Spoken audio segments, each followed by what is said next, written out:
Dear friends, please welcome our beloved hand of the cause of God, Mr. William Sears and Mrs. Marguerite Sears.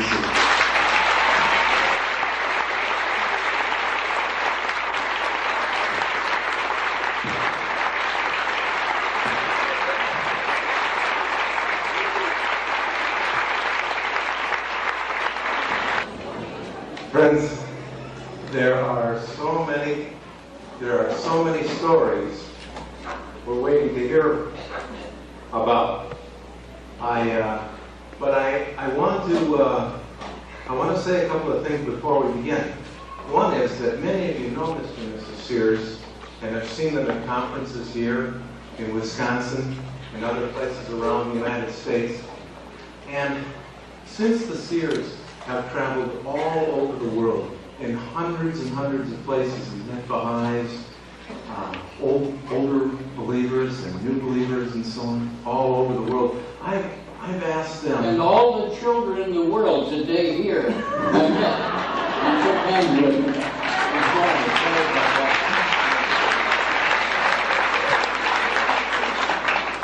I was hoping that they will tell us some of the stories about some of their travels in other parts of the world other than Wisconsin. I also want to preface this by saying that many of the stories about Mr. Sears and Mrs. Sears and their spiritual journey and their geographical journeys and so on have been recorded in Mr. Sears' books, God Loves Laughter and All Flags Flying and so on. And so I'm hoping that we'll hear some exclusive stuff.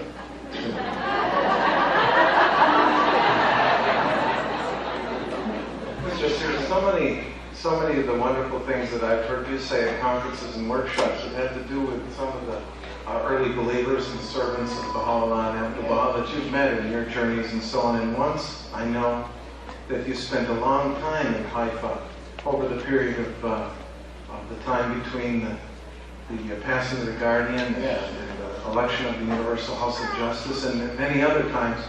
And one of the believers in Haifa, Fujita, was a gardener of Abdu'l-Baha, and I know you met him. Yes. And know some stories about him. Yes, we do. But just to be obstinate tonight, the first story I'm going to tell is about Wisconsin. Indirectly though, I brought this heart along, which we had at the convention in Canada and the United States, entry by troops. That's the, pardon? All right, everybody's the producer, right? That's enough. Let me toss it back here. You see, when I was here 12 years ago approximately, I told one of my favorite teaching stories about this gentleman here. And I said at that time I had a picture of him at home. And that the next time I came, I'd bring it. So I brought it. And I do that because Baha'u'llah says, don't make any promises you don't keep.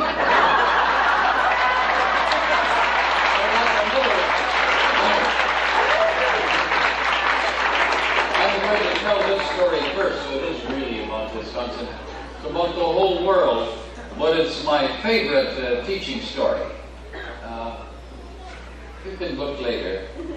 Anyway, his name is Shubharam Mulviya from Uttar Pradesh in India. And if you think that you can arise and conquer the world after all the wonderful things we've heard about the teaching, I brought that story just to tell it to you once more. He lived in a very small town in India, and he heard about the faith, and he was so thrilled when he heard about it. The trouble was he was totally paralyzed. Totally. He lay in his bed and he could move only his hands, you know. But he read and he studied and he loved the faith. And of course he read that everybody had to be a teacher to arise and go out to these places. And his heart was broken. How could he find such a wonderful thing and not be able to arise and do that? The next day, two young men came to see him and they said, Mr. Balvia, we understand that you've been studying and you know a lot about the faith. He said a little. And the two boys said, "Will you teach us the faith?" He said, "Come back in a few days and I'll think about it." They went away and he prayed to Baha'u'llah. And he said, "Well, it was nice. They want me to teach them, but two boys are not the masses of the world, are they?" You know, he took up Mr. Paisley's suggestion to argue with God once in a while. You know, let him know you're there.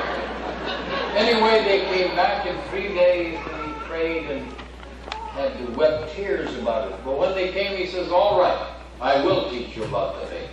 And here's how we're going to do it." He said, "You take the head of my bed and you take the foot of my bed. On the way to the nearby villages, I will teach you. And when we reach the villages, we will all teach the people about the cause of God." And so they started out. And to bring the story to a quick but marvelous conclusion, it was this man, paralyzed, totally paralyzed, who taught these two young men, and together they carried his bed to the villages of India. And those three were the ones responsible for the first all Baha'i villages, the first three all Baha'i villages in India or anywhere in the world paralyzed. So think about your own life when you want to go someplace and remember Shubharam Mulviya. No, none of us had handicaps like that. But he arose and they accomplished something that has never been matched since. Isn't that a wonderful story? Yes, it is. Wow.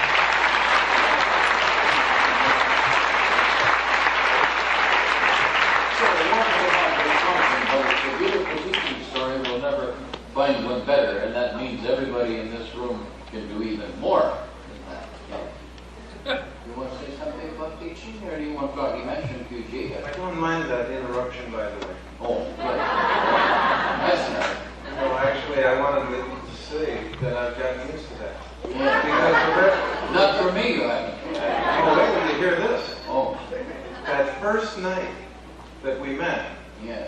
in Iceland, I was giving this talk that I was thoroughly unprepared for, relying entirely on the quotations. Except one of my quotations I got off of a tape of a talk that you've given. And I quoted you. I may be sorry I came here. And I quoted you in front of, you were in the front row, and I quoted you in front of maybe 300 people there in Iceland. Yeah. And you stood up in the middle of my talk and said, "I didn't say that."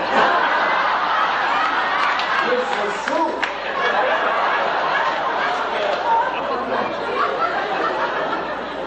And then the laughter died down after it seemed like about 30 minutes or so. I had melted about 3 feet by that time. And then you explained that actually you had said it, but the Guardian said it first. Yes, he said everything first that I said. I burned up. And even when I was called as a result of meeting everybody's grandfather, you know, 2 little children, the boy and the girl, came tearing into the studio where we were recording, running around, and finally I stopped them, and the little girl said, "My grandfather won't let you hurt me." The little boy said, "He's not your grandfather. He is too my grandfather." I said, "Listen, I weighed about 230 pounds then. And I said, there's plenty of me to go around, you know. I'm everybody's grandfather." And in the control room, they said later, "Hey, that was real cute. Put it on the record." And I did, and since then I've had letters and phone calls from all over the English-speaking world. "Is that your grandfather?" And so on. So that's how I happen to be everybody's grandfather. Why don't you tell us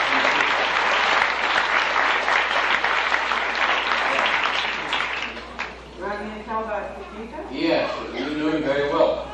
She went down in the morning, and someday soon she'll finish a book called Fujita, with all of his wonderful pictures, and some of them by Sam Gadian. Nobody does portraits better than Sam. I mean, Clark is excellent too, but Sam, he is something special. Anyway.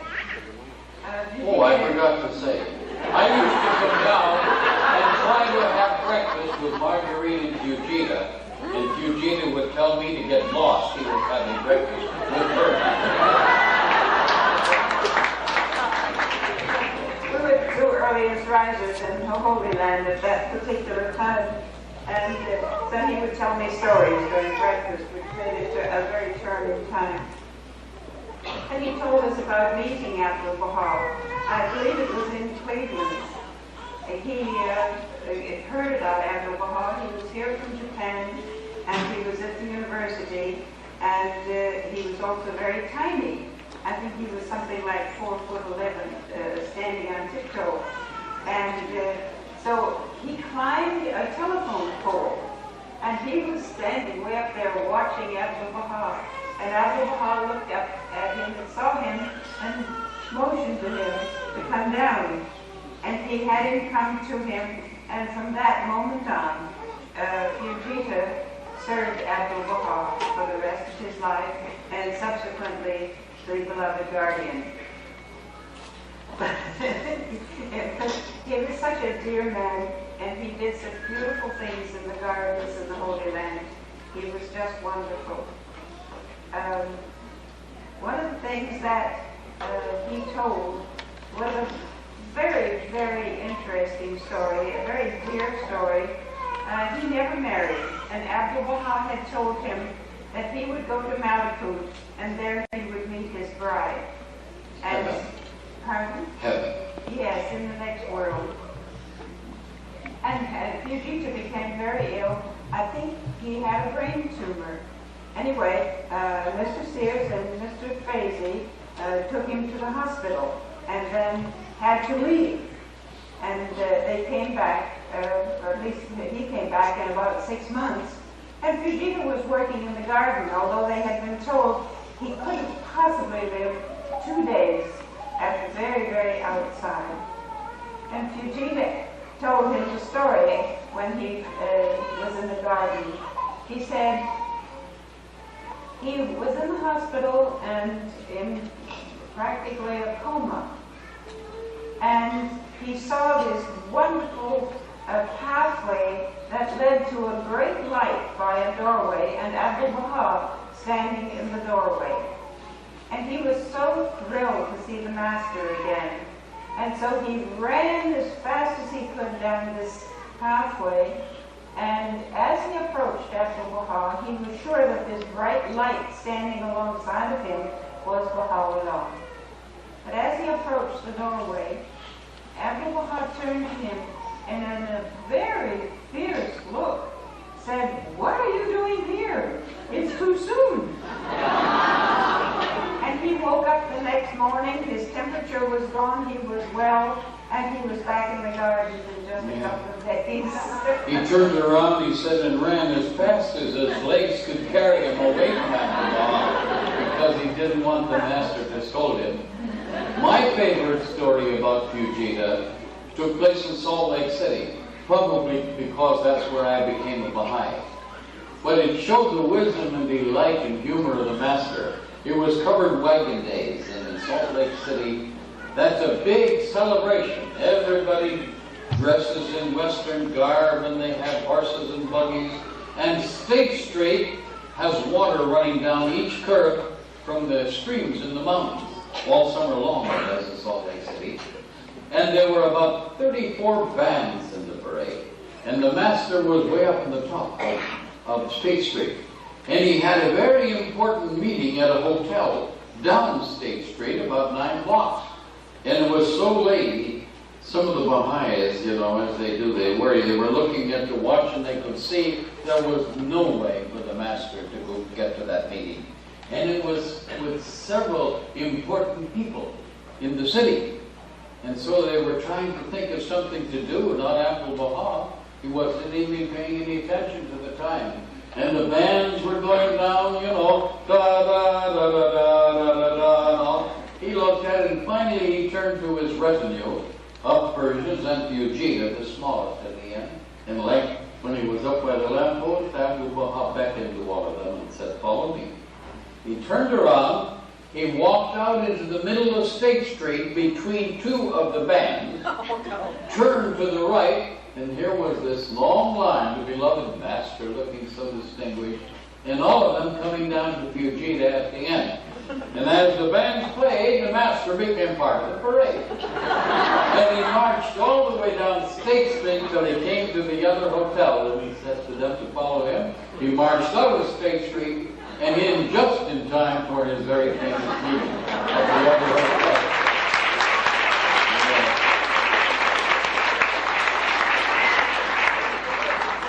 From reading the books about your life, All Flags Flying and God Loves Laughter and so on, we hear so much about Africa. And there are so many beautiful stories about Africa and your time in Africa as pioneers and teachers and traveling teachers and so on. And I know that you attended the first Baha'i school south of the Sahara. We were it. We didn't attend it. Yes. Bill and Michael and me, we were the three.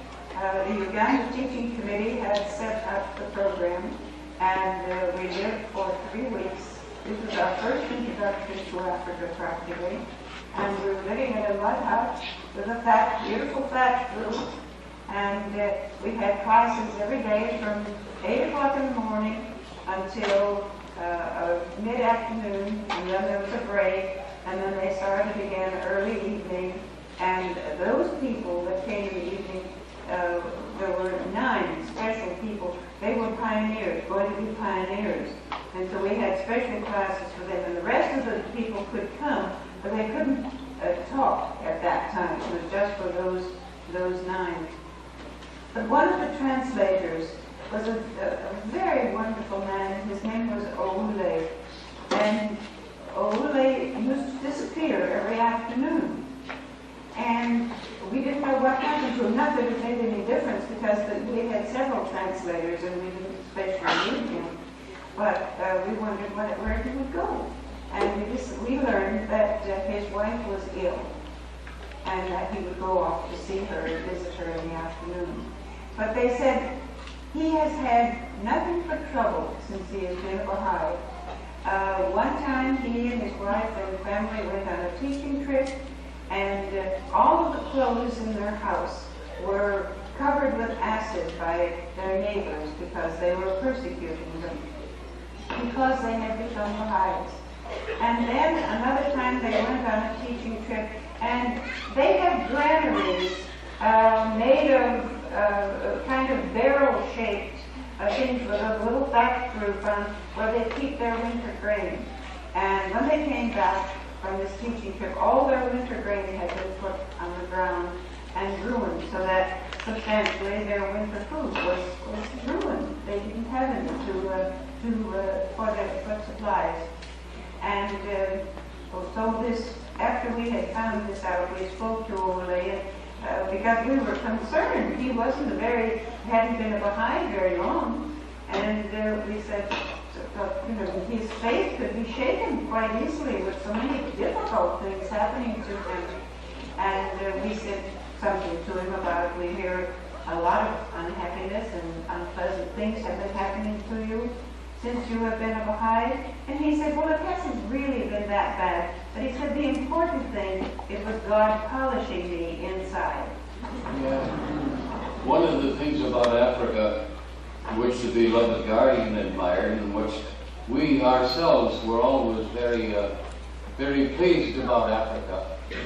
And there's no sweeter story, I think, than the first year when we were forming 15 local spiritual assemblies.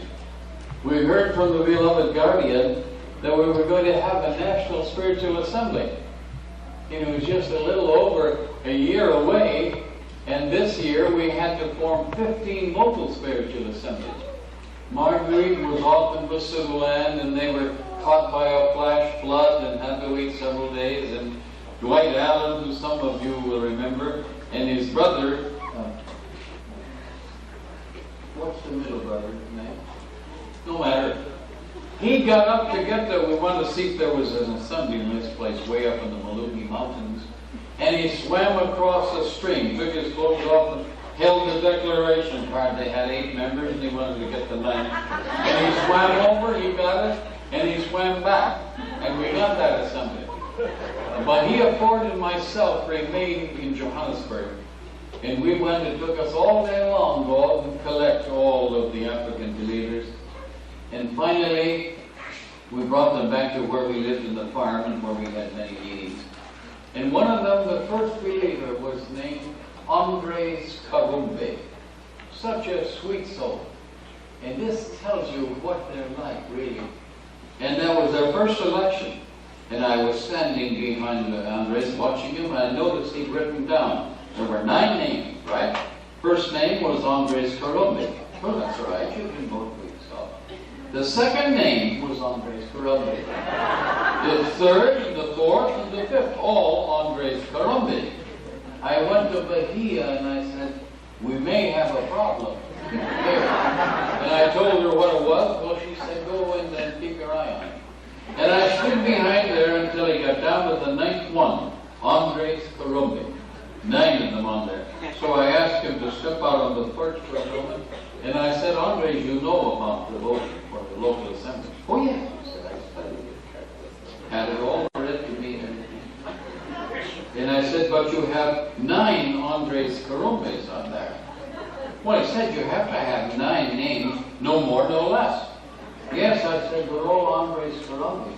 Oh, he said, well, what you have to know is that none of these 9 Andres Karumbes is this Andres Karumbe. He's not worthy to be on there at all. But I said, why 9 Andres Karumbe? Well, he said, I'm a very ignorant man and illiterate, and that's the only name I know. That's all I can write, but watch. And he told me, he says, you see this Andres Karumbe? That's Mr. Mabuli over there. And this Andres Karumbe is Mrs. DeParty. He said, all of these Andres Karumbes are wonderful people and will serve the cause of God. But he said, this Andres Karumbe is not on there and probably never will be on there. But that's all I can write. The best that it is. And it was wonderful. And it worked all the way.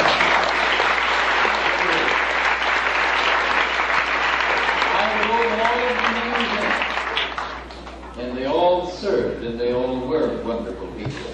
But he, one of the most of all. And that was the sweetness and the purity and the selfness we found in so many lives, and why Mrs. Sears and I always long to go back. But the Universal House of Justice keeps saying, stay 1 more year. See if you can help with the vast increase in the number of newly ladies. Isn't that sweet, sir? Mr. Sears, wasn't that Andres that you talked about that he had some trouble one time? He was mocked or something? Yes, right. You tell that story. That's wonderful. In the townships where they live.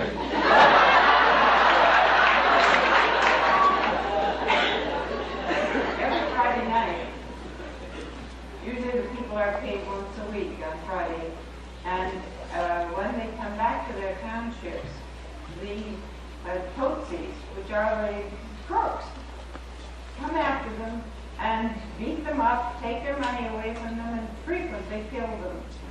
And this happened to Andres as he was coming home one Friday. We saw him the following week, and he was telling us the story. And he said, oh, they were very, very bad. And they held a knife right at his throat. And they took all of his clothes except his underpants. He had nothing left, none of his money, none of his clothes, nothing was left to him. And he had to go home like that. And he said, I kept saying, Baha'u'llah, Baha'u'llah, Baha'u'llah, Baha'u'llah. And they have an idea that if a person is insane, it is very, very bad for them to kill them. So that has saved his life because they thought he was just babbling. And so one of the other African friends was sitting there while he was telling the story, and they said, why didn't you say Ya Baha'u'llah? That's a call for help. And if you had said that, maybe they wouldn't have hurt you so much. He said, well, I don't know, but probably probably if I had known that, which I didn't know, but if I had known that, maybe I could have saved my shoes. That would have been Yeah. One of the reminiscences, this is about the Holy Land, and we weren't going, this is not the month of beloved guardian, though. But one of the sweetest stories that we have in all of our writings is about the Holy Land. It's about Baha'u'llah and Abdul-Baha. There is one garden. You've been on pilgrimage, you remember the little house where Baha'u'llah used to stay over there and over here with the fountains splashing and gurgling. And Abdul-Baha and Baha'u'llah loved the children very deeply and were so kind to them always. A lesson for us, if they can spend the time with the children, certainly we could too. Baha'u'llah used to send to Beirut and have beautiful goods and materials brought to the Rizwan garden, to the house. And then he would call the granddaughters and the children in and have them look over the material and decide which one they liked best. And then they would cut it into a pattern, and Baha'u'llah would see that the ladies of the house sewed it into beautiful garments. And when they came with these materials, it was really excited. And very often they would bring sweets. When Baha'u'llah saw the sweets, he would tell them, hide those sweets over there, out of the way, so Abdul-Baha can't find them. He said, if the master finds them, he'll give them all away to the poor, and we won't have any sweets. And so they would hide them away. And then one day he would say to them, tomorrow, put on your prettiest frock, because we're all going together to a picnic in the Rizwan garden. Imagine those children going to a picnic with the King of Kings and the Lord of Hosts in the Rizwan garden. More than that, each week, Baha'u'llah and sometimes Abdul-Baha would have classes with them. And he would teach them about Moses, Baha'u'llah would, and about Christ and Krishna, and all the messengers of God and what they did in the world. Now think about that for a moment. Here are these children being taught progressive revelation by Baha'u'llah, the promise of all ages, the one whom all the messengers of God had foretold, and they're hearing about that. And one time, Abdul-Baha, who was always, when he was little, going to parties, he went to the shepherds. They invited him to come to their big party. There's a name they have for this festival at the time, not the shearing, but some other time. And then when it was over, the master had a wonderful time, and the chief shepherd who had brought him there, he says, now we'll have to give a gift to the shepherds. And Abdul-Baha says, I don't have any gift to give. Well, he said, you have to do that. It's customary. So Abdul-Baha wasn't to be lost on this whole thing, so he gave the shepherds Baha'u'llah sheep. And when Baha'u'llah was told about that, he said, well, that's like the master.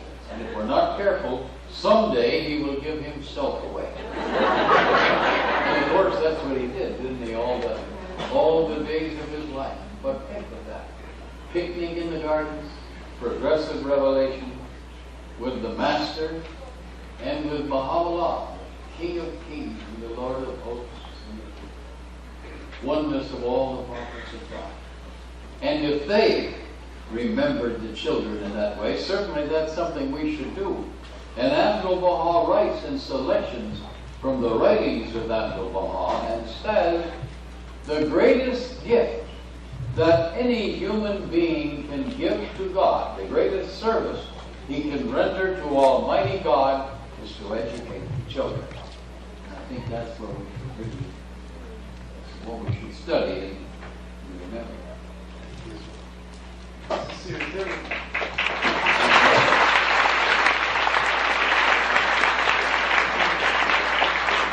we read out the text, can I go back once again? This same Ole, who was our translator, Mr. Sears, he became, he was appointed a counselor, member of the Continental Board of Counselors later. Yes, he was until his very last term. He was a very wonderful counselor. But the Uganda Teaching Committee, he was on that that early teaching committee. And they were having a meeting, but it was about 20 miles away from his home. And they waited until it was time for the meeting to start, and he wasn't there, and they just decided he wasn't going to come that day, and so they began the meeting. And in a few minutes, he came huffing and puffing in on a bicycle. And he said, "I missed the bus, and I'm very sorry to be late, but now I'm here." And in Western fashion, I suppose, they said, "Well, you know, you wouldn't have had to come today. You could have stayed home and not made such an effort, because he had to borrow a bicycle and ride all of that distance."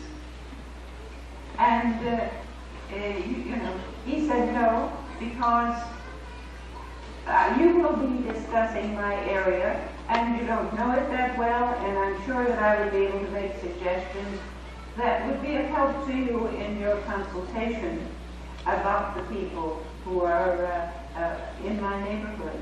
But besides that," he said, "this is not the important thing.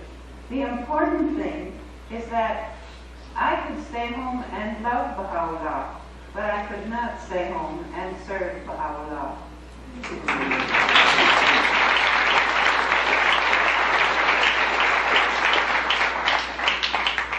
I'd like to go back to the household of the Holy Family. Right, yes. You told a wonderful story about a parrot.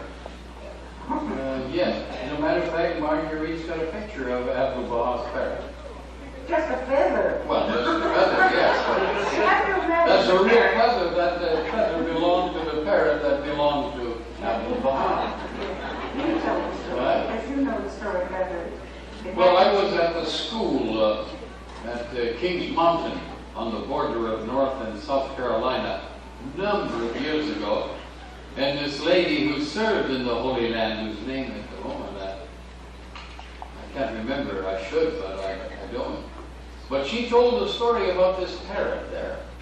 She came with her daughter. She was very old, 90, and it was very beautiful, and I congratulated her on the story and everything. She said, "Would you like a feather from that parrot of Abdu'l-Baha's?" I would. And I told her I would, and she said, "I'll send it to you." We both forgot about it, I thought. It was about 10 years later, and I was in Charlotte, North Carolina, and we were having a joint meeting with San Francisco on the telephone back and forth, singing to each other during that period when we were raising the funds for the faith on a special project. And then when the meeting was over in North Carolina, her daughter came up and handed me this feather. And she said, "My mother always wanted to bring it to you, and I never had time." Now, Abdu'l-Baha was given this parrot. And he didn't really, it was pretty hard for him to take care of the parrot, so he gave it to everybody in the kitchen, right? And they fell in love with the parrot. They taught it to speak Persian and Arabic, and they really did. Finally, there was a very famous man, not a Baha'i, from one of the cities in Israel, and he was coming to visit the master, and he happened to be very fond of birds, particularly parrots. So Abdu'l-Baha came into the kitchen and told his friends the man was coming, and about his fondness for parrots, and he asked if he could have the parrot back. He didn't know about all this language lessons. And he wanted to give it to this man, and of course they said nothing. It was, after all, Abdu'l-Baha's parrot. So they gave it to him. And Abdu'l-Baha took it in. The man was coming in 2-3 hours. He set it on the table where he was working the cage. And then he was away about halfway across the room writing. And the parrot began to speak the things he'd been taught. He said, "Bego! Bego! Say!" Right? And Abdu'l-Baha laughed and looked at him and he said, "Say what?" Bego, right? Say what? And the parrot said, "Bego, yeah." And Abdu'l-Baha began to chuckle, and he kept right on going. He says, Bego Yabaha! The parrot. And Abdu'l-Baha loved it. And finally the parrot shouted out real loud, Bego Yabaha Alabha! That was too much for Abdu'l-Baha. He took up the parrot and took it back out to the kitchen. He said, this parrot is far too eloquent.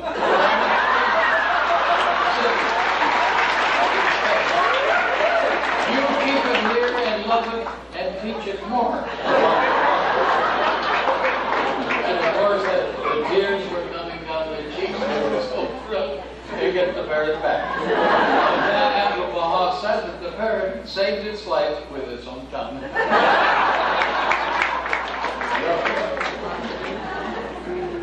I know that each one of you met the Guardian, served during the Guardian's ministry and so on, and you were going to save your memories of the Guardian for the tape later on, but you had some beautiful stories of Shogi Effendi when he was a little boy. Oh, yes. I had the great privilege of being with Mr. Varga, the hand of the cause, not the present one, his father. And what did the Guardian say about it when you were in pilgrimage? When I was on pilgrimage, the beloved Guardian said that this Mr. Varga was the most distinguished of the hands, which was, and he was a delightful man, I'm sure any of you who knew him knew this. And I had the privilege of meeting him in Kampala at the first intercontinental conference that was ever held in the world, and also in Chicago. And in Chicago, I recorded some of the stories because he would also go and speak with the children when he went to wherever there were children. And he would tell them stories. And those records I gave to the National Spiritual Assembly before we left for Africa that same year. And I don't know what has become of them since. But one of the stories that he told was of Shogi Effendi when he was, I think, about 7 years old. I'm sure there must be somebody around here who's 7 years old. No, he was about so high, something like that. And what he would do, when Abdu'l-Baha would have so much work to do during the daytime that he didn't have an opportunity of visiting the friends that he normally visited who were ill or who were poor or who were in need of consolation in one way or another, he would go in the evening. And of course, those days in Haifa, the roads were not very smooth. They were full of ruts and everything. And so Abdu'l-Baha was getting old. So Shogi Effendi had a little lantern. And he would carry the lantern by Abdu'l-Baha's feet, so Abdu'l-Baha would not stumble. It's such a beautiful picture of these two walking down the road.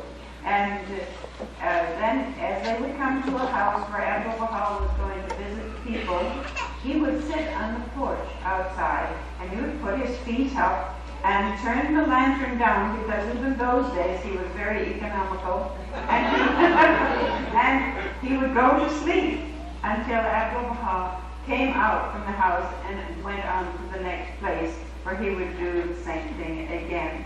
But isn't that a lovely picture of the Guardian, the future Guardian, guiding the footsteps of Abdu'l-Baha, and Abdu'l-Baha teaching him and training him at the same time? And he taught him to chant. Tell him about that. Yes, He was very small. When he was very small, Abdu'l-Baha told him he wanted to hear him chant, so that no matter where in the house he was, he would hear him chant. And then Abdu'l-Baha... he would say from way down in the garden. And then Abdu'l-Baha went, I think it was to Beirut, and the family had to write to him and said, please, write to Shogi Effendi and tell him not to chant so loud you can hear him in Beirut. That's what he was trying to do. The whole family can't stand it. I was thinking about something you said earlier reminded me of. In the early days, long ago, it's a reminiscence about Alaska. And they were having trying to have their first big campaign of teaching. And the city, I think it was Anchorage, wasn't it? I think so. Anyway, they were having, without the Baha'is, who they were not interested in helping, it was a long time ago, The faith was just getting started. And the Metropolitan Opera was having a big meeting in Anchorage, and the Baha'is wanted to be a part of it, but they wouldn't invite them to be a part of it. And Jan Pierce, a very famous singer you probably all know, was coming. And the whole city was excited about it. And the Baha'is. And for a long time before that particular meeting, they'd been trying to decide whom they should write to and invite to come and help them with their own campaign. The name of Billy DeForge came up repeatedly. They all say, no, he's a wonderful man, he's a great speaker, but he's not for Alaska. Not here at this particular time in Alaska. So they didn't invite him. But everybody they invited couldn't come. They'd been going on for several months. And finally, toward the end, it looked like if they wanted anybody, it was going to have to be Billy DeForge. What a pity, they thought. Anyway, they were there at the meeting, and with this great and beautiful hall, and up here on the front of the stage was where Jan Pierce would be, and all the well-known people of Anchorage or Juneau or whatever the city was up there. And the Baha'is couldn't even get into these seats. They had a standing room only at the back. And they were there. This is to show you what Baha'u'llah does when you arise. Changes the atmosphere for your victory. And finally, the night of the concert came, and they were having this big banquet before the concert. Everything looked beautiful, flowers everywhere. And way in the back that the other people, not the Baha'is either, were standing were some of the Baha'is. And Billy DeForge was there, and he was with them. And then the time came, and they're waiting now for the guest of honor. You know, the Rolls Royce is drawing up out in front, and through this main aisle is coming Jan Pierce to come up to the front.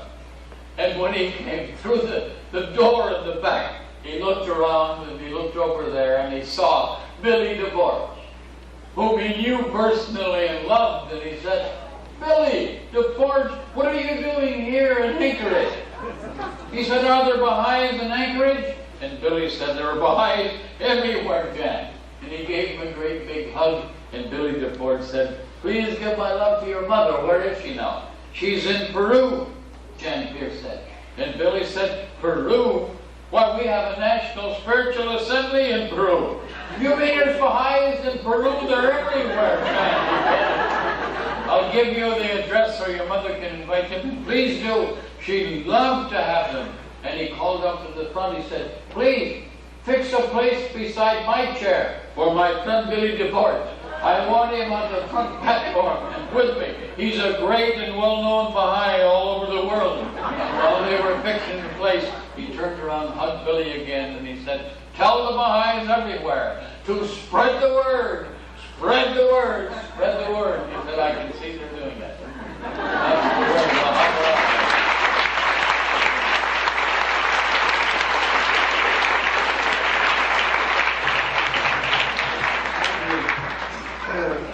Tell the story about Lua. Is that in the flame? Probably. I don't know if you all know the story, but it is such a beautiful and touching story. Lua Getzinger, as you know, was one of the great teachers of the West, and very, very deeply in love with Abdu'l-Baha and with the teachings and with doing whatever she could to serve the cause of God. And one night she had a dream, and she dreamt that she saw Abdu'l-Baha walking up a roadway that was going up a hill. And behind him came all of these people, and they were crippled, they were blind, they were deaf, they were just sort of the dregs of the earth. And they followed Abdu'l-Baha in whatever way they could. And Lua went up to Abdu'l-Baha and she said, dear Abdu'l-Baha, what are you doing with all of these people? And Abdu'l-Baha looked at her and he said, Lua, they are the best that I can get. Yeah. And that's what we all are in one way or another, you know, to the old world. Death to what happened to the old world, blind. But we will change the world, there is no question about it, from all that is happening. It says in our writings that one soul can set an entire country ablaze. One soul can open up a new territory, can bring in large numbers of people. One soul. That means any one of us, too. So it's wonderful and exciting. I hope to talk a little more about that on Sunday. Yes. This is an orange blossom. I was at the World Convention, and this is from Bangladesh, an orange blossom from the tree in Bangladesh, given to me. They said, Mr. Sears, we read in Cry from the Heart how you said there were orange trees growing all over the world from seeds of the orange tree in the Bob's Garden. And that if the Baha'is wanted to, and the day opened up for the persecutions to stop, they could plant an orchard of orange trees around the whole city of Shiraz. They said, keep this in your wallet, this picture, and let them know that's from Bangladesh. And they told me when I saw you at the World Convention to have that there. It was a wonderful convention. Persians couldn't come because of persecution. But here was the stage where the tellers and everything, and down on that side, huge bouquet of red roses from Iran. And every National Assembly that came down the steps was given one of these fresh red roses, in the name of the Persians who couldn't come. And over on this side, they had two things. One said, now voting Iraq, and then on the side right near it, they put up the sign, what was next to come. And we were sitting down there watching. And then the sign came up in alphabetical order, next to both Iran, Persia. Such a silence came over that hall that you can't believe. And then like one man, the whole auditorium of delegates of the NSAs in their native costume from the world over rose up like a tidal wave. And the cheering didn't stop. You could have heard it way in downtown Haifa, honoring Iran who couldn't be there to vote. If you had spent $1 million to produce that particular scene and hired the people to come up, it would never have come close to what happened on that day when the sign went up next to vote Iraq. Because, of course, wherever we are, they are always very dear to our hearts. I think that I'm going to tell just one more story and we're going to stop with our hour. I know we've been given permission, and Red Brammer's agreed he doesn't mind if we take another half hour, but I believe you've had a long, full day. And I would only like to tell you one story. What was it what your mom said about Dr. Baghdad when she heard the Guardian heard the news? Yes, she said the last time that she saw the Guardian shed tears was when the word came that Dr. Baghdadi had passed away. We tried to visit his resting place in Augusta, Georgia when we were here. But when I was writing on one of my books, and I was going through the archives and other things looking for material, I found this letter from Dr. Zia Baghdadi, whom the Guardian loved so much, and the Master. Here Khan had told us many beautiful stories about him. This was just a simple story about prayer. He was in the mansion, visiting there, imagine, on a pilgrimage, and Abdul Baha was in the mansion at the same time, and Baha'u'llah was in the mansion at the same time. And Dr. Baghdadi, writing about it, said that he got up at midnight, as Abdul Baha had said he often had loved to say prayers in the middle of the night. And Dr. Baghdadi had gone out into the hall of the mansion. And he had his hands folded together, and he bowed his head, and he was going to quietly whisper to himself one of his favorite prayers. And just as he was about to pray, he heard the voice of the Master lifted in prayer. He was on this room, on this side, he was standing in the middle. Imagine such a thing.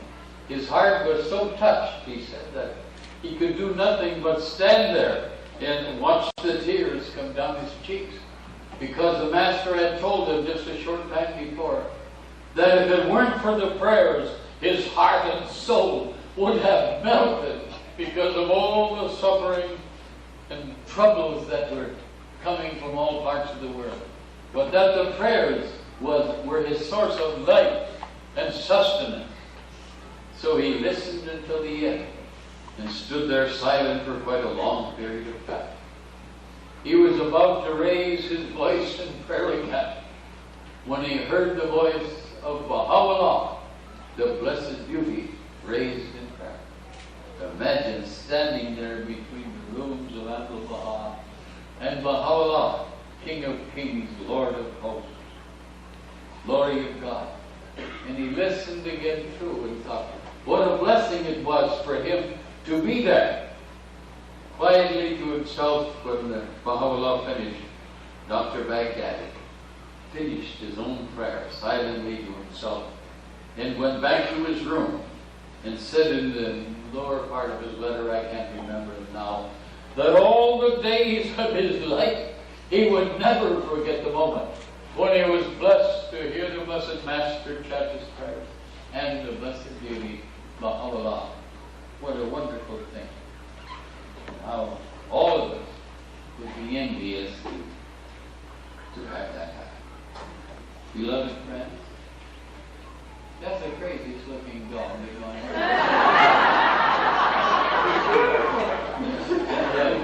Yes, yes. I want to say about Stephen. I was a hand in the cause of God, still am, but at the time when the hands and the auxiliary report members were linked together, you will remember well. They were our assistants, our helpers, and their chief deputies. Wherever I was in the world at conferences, whatever I was doing or at NSA meetings, wherever this auxiliary board member was present, he always went out of his way to help me, to see that whatever it was I needed, that I received. And I remember him with tender love as the best helper, assistant, and deputy that I ever had in my life as a head.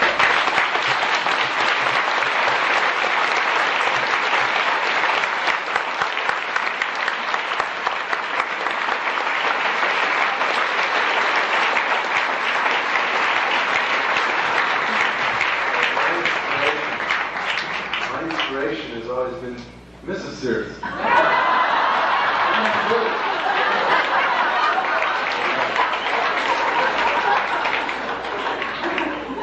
And before you leave, there's a sweet story that you told me one time about when you were registering at a Baha'i conference in Mauritius. Please tell that. The very last one. The representative of the Universal House of Justice to the Mauritius Conference. Well, we went about a week early because there were radio programs and television programs that were being done, all kinds of things.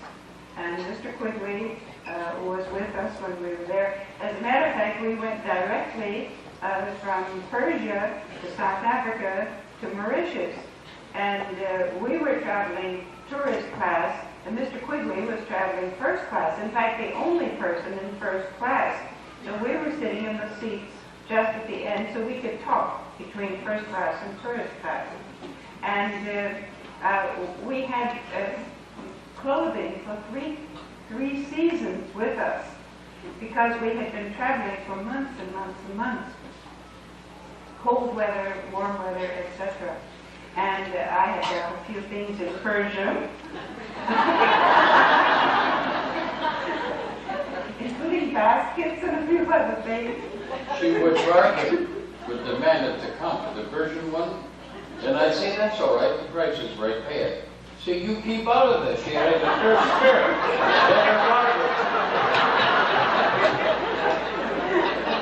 Anyway, since we and I went down to register for the conference because they had the registry open the entire few days before the conference. So there were many, many, many people coming from all over the world. And the girl who was at the desk registering people, I didn't know and she didn't know me. And she had this row of ribbons. There was one color for a hand of the cause, and one color for National Spiritual Assembly members, and one color for counselors, and one color for auxiliary board members. And then down here was a color that was for anybody. So, anybody else, that is. And I put my name down and I registered and I handed in my slip and she said, what are you? And I said, I'm nothing. And she said, well, she said, you must be something. No, actually, I'm nothing. She said, well, I know you're not a hand, and I don't think you're a counselor, but are you an NSA member? And I said, no. And she said, are you an auxiliary board member? I said, no. And she said, well, what are you? And I said, well, I'm a wife of a hand of the cause. She said, but that's nothing.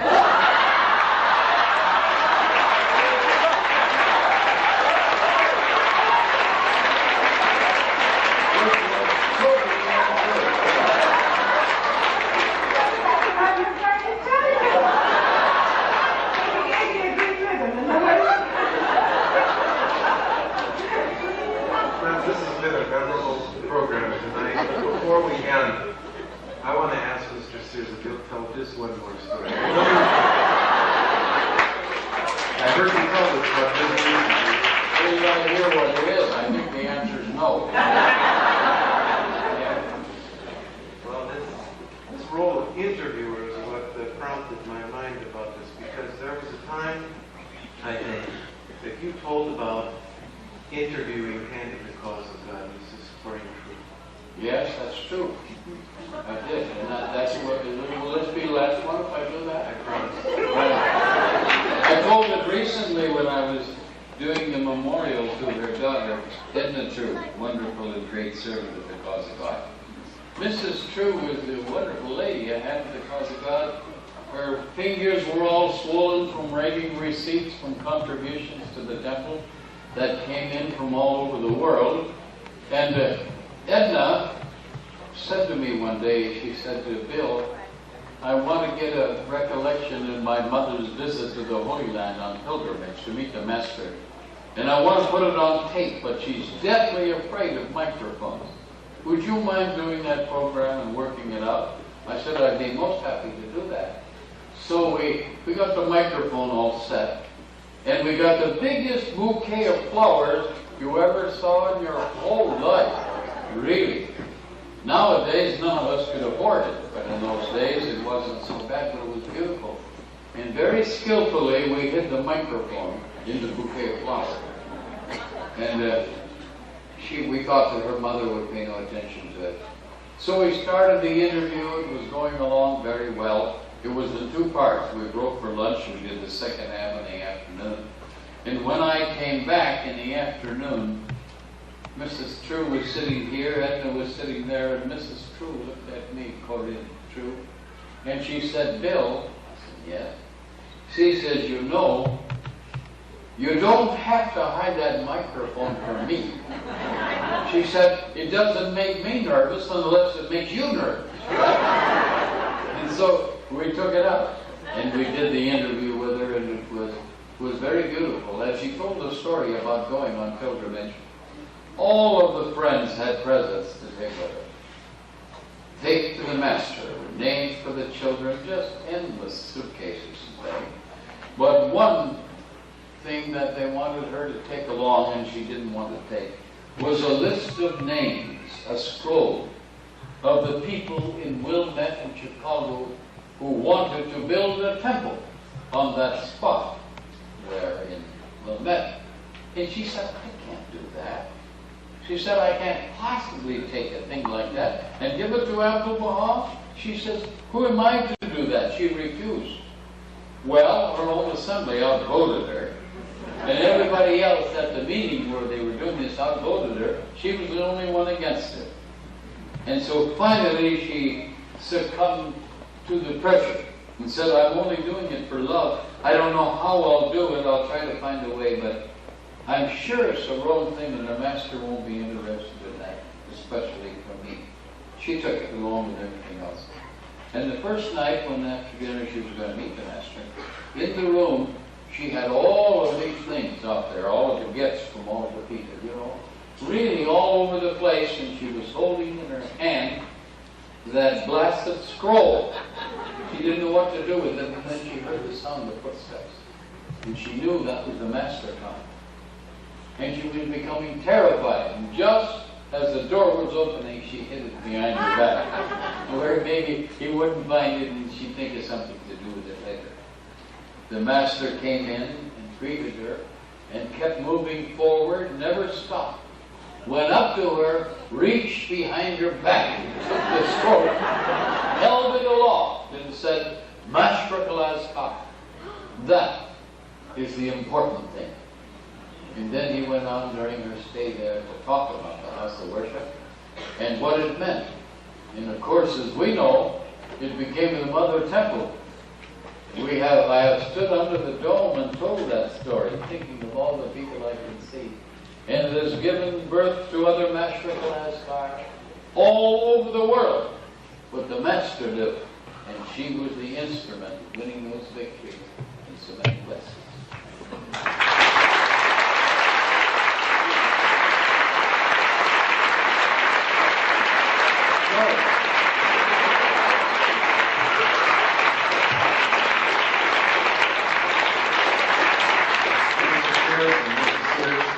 On behalf of all of us here at Green Lake, I want to say thank you. This has been the most delightful, sweetest evening I can remember. Thank you. Feel the same way.